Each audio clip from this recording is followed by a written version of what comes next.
ঢাকা 18 মানুষ আমাকে ভালো মানুষ হিসেবে চিহ্নিত করেছে এবং যার কারণে সবসময় তারা আমার পাশে ছিল। যাদের রাজনৈতিক অবস্থান, যেন সাধারণ মানুষের কাছে যাদের অবস্থান নাই, তারা নিজেকে ধরে রাখার জন্য, নিজেকে টিকিয়ে রাখার জন্য অনেক ধরনের সল সাতরি করে। নিজেকে আমি যোগ্য মনে করি এবং আশা করি জনগণ আমাকেই ভোট দিবে। কে কি বলেছে সেটা আমি বলবো না। আমার কথা হলো, ঢাকা 18 আসনের প্রতিটি মানুষ আমাকে ব্যক্তিগতভাবে চিনে, আমার লাইফ হিস্ট্রি জানে এবং আমাকে 30 বছর যাবত তাদের চোখের সামনে দেখছে। যে সন্তান কোনো বাবা মার সামনে 30 বছর তাদের চোখের সামনে থাকে, সেই সন্তান সম্বন্ধে সেই বাবা মাই ভালো জানে।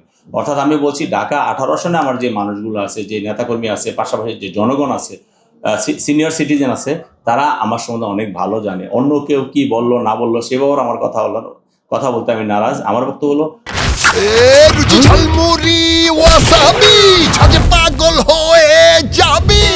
ঢাকা 18 আসনের মানুষ যদি মনে করে যে আমি ভালো মানুষ, আমাকে ভালো আমার পক্ষে থাকবে, আর যদি আমি মনে করি আমি খারাপ মানুষ, আমার বিপক্ষে থাকবে, এটা অতি স্বাভাবিক ঘটনা। তবে আমি বিশ্বাস করি ঢাকা 18 আসন মানুষ আমাকে ভালো মানুষ হিসেবে চিহ্নিত করেছে এবং যার কারণে সবসময় তারা আমার পাশে ছিল এবং 12 তারিখ ইনশাল্লাহ থেকে আমাকে বিজয়ী করে তারা প্রমাণ করবে যে এস.এম. জাহাঙ্গীরকে এবং ধানিশিসকে ঢাকা 18 আসনের মানুষ কতটা ভালোবাসে।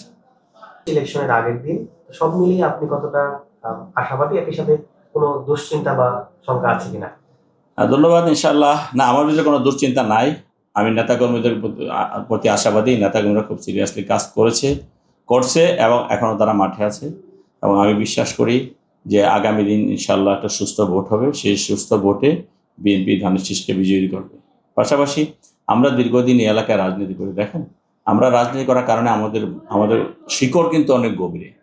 এই আমি 30 বছর রাজনীতি করি। এই 30 বছরে আমাদের এই এলাকার এমন কোনো বাড়ি নাই, এমন কোনো ঘর নাই যেখানে আমার আসা যাওয়া না আছে। আবার এমন কোনো বাড়ি নাই, ঘর নাই যেখানে আমার দলের নেতাকর্মী না আছে। সাধারণ মানুষের সাথে আমার একটা চমৎকার সম্পর্ক। যদিও আমরা বিরোধী দলে ছিলাম, তারপরেও যখন আমাকে চেয়েছে আমাকে পেয়েছে। ধরেন আমি যদি বলি করোনাকালীন সময় তারা আমাকে পেয়েছে এবং আমি নিজের জীবন উৎসর্গ করে আমি তাদের জন্য কাজ করার চেষ্টা করেছি। তো স্বাভাবিক কারণে মানুষ কি চায়? মানুষ চায় যে আপৎকালীন সময়ে যে তাদের পাশে থাকবে সেই জনপ্রতিনিধি হবে। কাজেই আমি বিশ্বাস করি আমার এই এলাকার মানুষের প্রতি আমার আস্থা আছে, বিশ্বাস আছে এবং তাদেরও আমার উপর আস্থা আছে, বিশ্বাস আছে। আল্লাহ রাব্বুল আলামিন যদি আমাকে কবুল করে, আগামী 12 তারিখে যদি আমাকে আল্লাহ রাব্বুল আলামিন নির্বাচিত করে, ইনশাল্লাহ আমি এখন যে আস্থা নিয়ে কাজ করে যাচ্ছি, আগামী দিনও জনগণের আস্থা নিয়ে, জনগণকে সাথে নিয়ে আমি কাজ করে যাবো ইনশাআল্লাহ। এবং আমি এই ঢাকা 18 আসনকে, এখন মানুষ বলে যে ঢাকা 18 আসন যখন উত্তরা মডেল টাউনে যাব, আমি এই কথা শুনতে চাই না। আমি শুনতে চাই আগামী 5 বছরে আমাকে যদি নির্বাচিত করে, আগামী 5 বছর ইনশাল্লাহ সমস্ত ব্যাপারগুলা ডেভেলপমেন্ট করে এমনভাবে কাজ করব যেটা মানুষ বলবে ঢাকা 18 আসন একটি মডেল আসন এবং 300 আসনের 299টা আসন যাতে মানুষ সিম্বলিক হিসাবে ব্যবহার করে ঢাকা 18 আসন, সেভাবে কাজ করে যাবো ইনশাআল্লাহ। আমি আশা করি জনগণ আমাকে বিজয়ী করবে। না, ভোট নিয়ে আমি কোনো সংখ্যা দেখছি না। তবে কিছু মানুষ কিছু অপপ্রচার করছে, কিছু মানুষ কিছু ঝামেলা করার চেষ্টা করছে।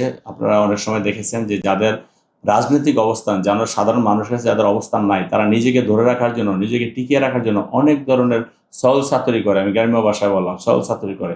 তা আমার মনে হয় ঢাকা 18 আসনে এই ধরনের সল সাতরি করে কোনো লাভ হবে না। এখানে জিততে হলে জনগণের ভোটে জিততে হবে। এখানে যদি কিছু করতে হয় জনগণকে সাথে নিয়ে করতে হবে, এর বাইরে কোনো বিকল্প নেই। কাজেই জনগণ যেহেতু আমাদের সাথে আছে এবং আমরা বিশ্বাস করি জনগণের শক্তি বড় শক্তি, জনকল্যাণে আমরা কাজ করেছি, যার কারণে জনগণ যেহেতু আমাদের সাথে আছে, আমরা কোনো সংখ্যা আছে বলে মনে করি না। তবে যারা কোনো রকম সেন্টার ভিত্তিক কিছু ঝামেলা করার সৃষ্টি করতেছে বা করবে, আমি মনে করি আইন শৃঙ্খলা রক্ষাকারী বাহিনী অনেক অ্যালার্ট আছে। আর্মি, র্যাব, পুলিশ থেকে শুরু করে সমস্ত আইন শৃঙ্খলা রক্ষাকারী বাহিনী অনেক ভালো কাজ করতেছে, তারা সেগুলো দেখবে। আমি জনগণের কাছে আমার আহ্বান থাকবে যে আপনারা ভোট কেন্দ্রে আসেন, আমার ভোট আমি দিব, যাকে খুশি তাকে দিব, যোগ্য প্রার্থী থেকে ভোট দিব।